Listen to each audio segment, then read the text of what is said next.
Hi everyone! My name is Amy, and in this video, I'll show you how to add the Poppers Virtual Tour widget to your WordPress website.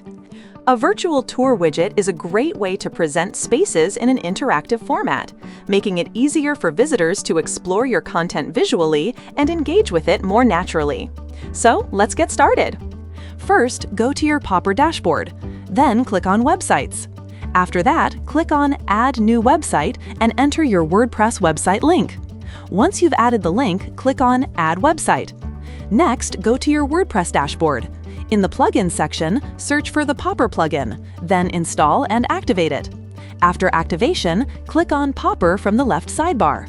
Then check your email and click on Save Account Email. Now go to your Popper dashboard. Once you're there, click on Widgets, and after that, click Create New Widget. Now, search for Virtual in the widget library and open the widget. After that, choose a layout according to your preference, and the widget editor will open. On the right side, you'll see the preview, and on the left side, you'll see the settings panel. In the Content tab, you can add different scenes by clicking Add Scene. Here, you can upload images, change the title, add button text, button links, and even add hotspots. Next, go to the Templates tab, where you can change the template. In the Style tab, you can adjust the brand colors and settings like autoplay, show controls, and grab slide. Once you're happy with the customization, click Publish Widget.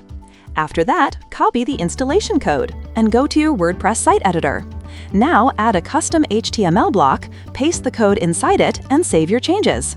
Once your website is live, refresh the page, and your widget will appear successfully. That's it for this video. I'll see you in the next one.